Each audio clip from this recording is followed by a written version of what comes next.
watching how so many people responded to Chika's tweets about those kids reminded me yet again of how difficult it is being a fat, dark-skinned person online. Let's talk about it. Y'all already know what time it is. I got the black V-neck on.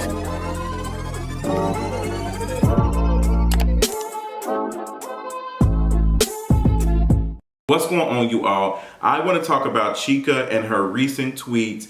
Recently, Chika, who is a female rapper, posted some disgusting tweets about a family of, 2 kids and a woman being on the plane first class, and apparently they were crying. And Chika felt the need to get on Twitter to rant about how she felt about being inconvenienced about these 2 kids being on these planes. She called them twins. Come to find out, they're not even twins. Come to find out, they're in some relation to T.I. and also Tiny. These are some of Tiny and T.I.'s kids, grandchildren. And yes, everything that Chika said about not only the kids, but also the mother of the kids, this black woman of the kids, was disgusting. Everything about it was awful. But what was even more awful is how everyone dogpiled on Chika. How they were waiting for this opportunity to drag and jump on this dark-skinned fat woman who has had a very interesting, couple of years on Twitter, has said like very ignorant things. And honestly, a lot of other people have said stupid things on Twitter, but I've never seen this type of dogpile before. I have never seen it to this degree. And it was so disgusting that there were so many people who were talking and discussing Chika's body, her smell, comparing her to animals, things that I have experienced. Things that I have experienced from talking about a celebrity, or things of criticism on a said celebrity. Things that I have experienced from my own career. Things that I have experienced from talking about being HIV positive and how we need to do a better job of having conversations about sexual health. There was a whole group chat on Twitter by a gym body, thin, light-skinned guy making comments about my body, making comments about me being HIV positive. There were 12 people in an account trying to get my account suspended. Like, this is the same thing that I have experienced since I've been online, since I've been on social media. This is the first thing that is called. This is the thing that I've always seen in threads. It's never about the things I say. It is always in relation to me being fat, me being dark skinned, and also being HIV positive. And I've sat and taken the stuff. I've, did what I've had to do to protect my mental health, but it becomes exhausting. So even though the tweets were not about me, I felt it. Now let me say this. I am not, quote unquote, defending Chika and her tweets. What I am defending is the comments and the vilifying that she experienced in relation to these tweets. We can talk about Chika and her behavior and the things, but there are several other folks who have said worse, who have done worse, and I have never witnessed no dogpile like this before. And we had a whole conversation about this in our newest episode of It's in the Middle with Deshaun and T. It's really, really good conversation, a 2-hour style like podcast. We're sitting discussing that and a lot of other topics, and I really, really enjoyed it. Like listening to Deshaun speak about the anti-fatness, the burning of the steak that Chika is experiencing online, had me emotional, had me about to cry, literally. But I felt that I could not show any form of weakness talking about this because it would be used against me. It is bad out here for fat, dark-skinned folks online. It is bad. It is bad for fat folks online. It is bad for folks who are dark-skinned online.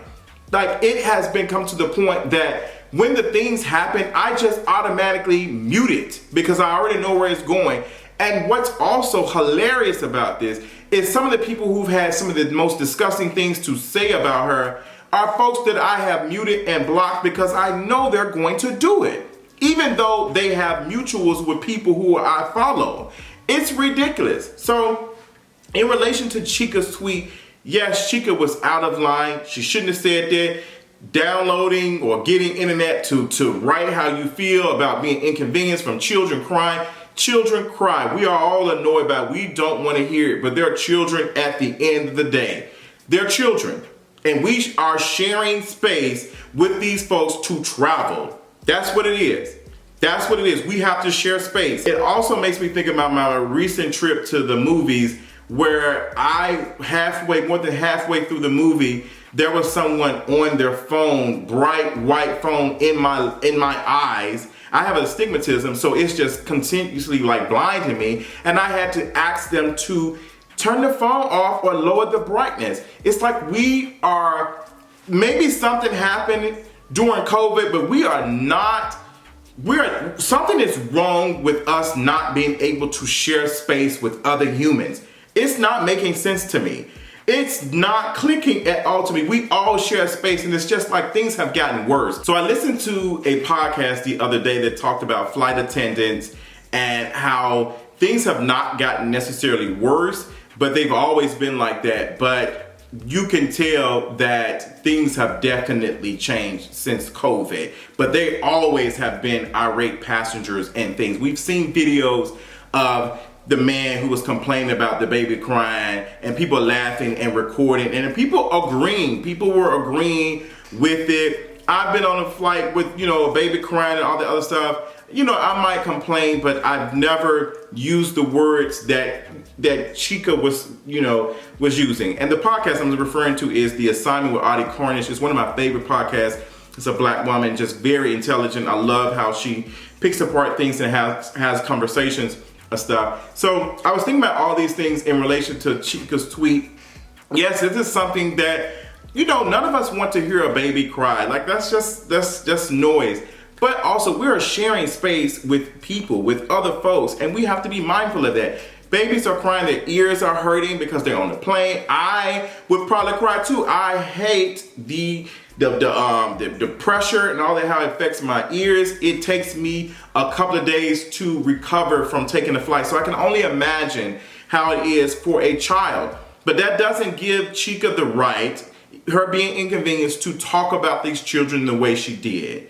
But it also doesn't give people the right to use this as a way to be anti-fat and colorist. Like, it doesn't give you a right to then go and drag her and say that you are doing this to defend the children. Because it never was about the kids, to be honest. Never was about the kids. And it is also like hypocritical to hear people drag Chika in the response to this, while also the other day we're justifying 11-year-old being, because they were still in a vehicle in DC and Baltimore. Like, I'm not understanding what it is. T brought it up, had a really good, I'm telling y'all, this episode of In the Middle was one for the books. I had so much fun editing that video. Shout out to my guy Michael Shakur for putting together the shorts so we can share some of the things that Deshaun said, and I also will be sharing other things that T has said to get the word out there, to make folks think about how we critique and who we critique. As Deshaun put it so elegantly, who is burned at the stake? Who is? And that's all it was with Chika. They were burning her. They were out for blood. And you would think that these children had been harmed in a type of way that was like physical harm. It was, I was so confused. Yes, I get, hey girl, this is trash, da-da-da-da. But it turned away from that to calling Chika fat, disgusting, she stinks, she smells. Someone made a comment about her being funky. I have dealt with that. When I talked about that in the middle episode, I remember a YouTuber by the name of Messy Miles doing a whole video about me being musty. And people were laughing and joking about it. So much to the point that it had me so angry that I responded with anti-fatness. I was on, Twitter, Periscope Live, foaming at the mouth, upset.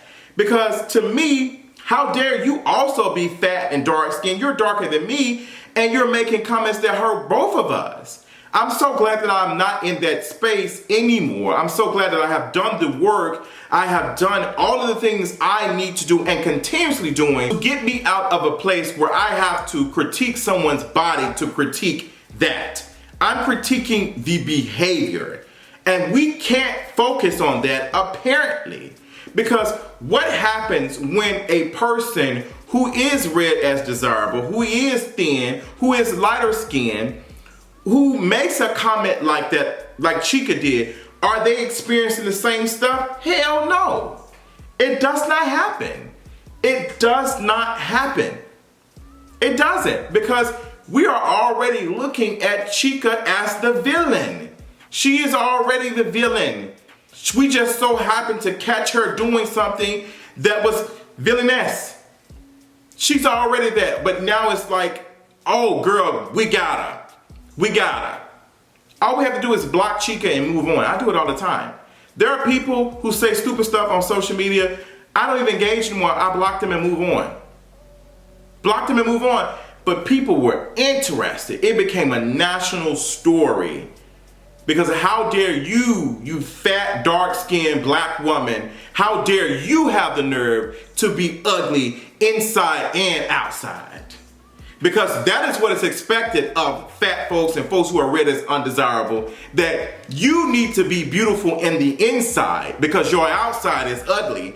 But we allow folks who are read as desirable to be beautiful on the inside and outside because we're already assuming by them being desirable that they are a beautiful, good person. It's messed up, but that's the world that we live in, and it's unfortunate. It's unfortunate. It's real. It's real.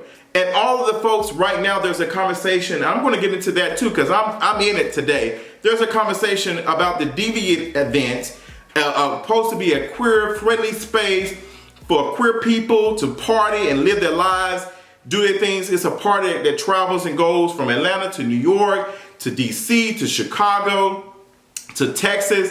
And it's supposed to be a space for black queer folks to enjoy themselves. But right now there's a conversation about one of the people who apparently works, who is on the board of the Deviant events, and he's a white, older gay man who is surrounding himself with nothing but younger black gay men. Now, that's a conversation. Interesting. I'm not surprised that I'm looking at the board of the folks at the Deviant event party. I'm not surprised that I'm looking at them and everybody looks the same. Everybody is gym body. Everybody has a particular look. That is some of the things that I had to fight with talking about sexual health and HIV. When I go into some of these spaces to work, to have conversations, to bring, something different to these spaces, I am not looked at because a lot of these folks who get picked to speak are desirable folks. There are not that many people who look like me who are able to move and be the quote-unquote HIV celebrity. I literally had to break that down to one of my close friends because when you look at all the folks, none of these folks look like me.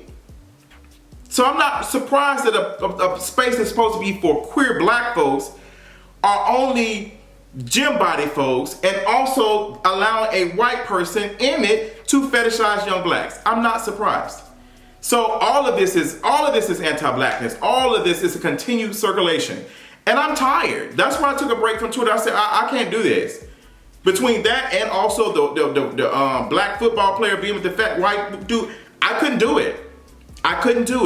But these are my thoughts. I'm sure y'all gonna sound off and tell me how y'all feel. But we can critique Chika. We can have a conversation about what she said and why she said it about these black kids and this black parent We can have a conversation about that, but we don't have to talk about Chika's body. But you know what? Like Deshaun said in the middle video, you cannot separate the two. Your criticism is going to be harsh because of what Chika looks like. Period.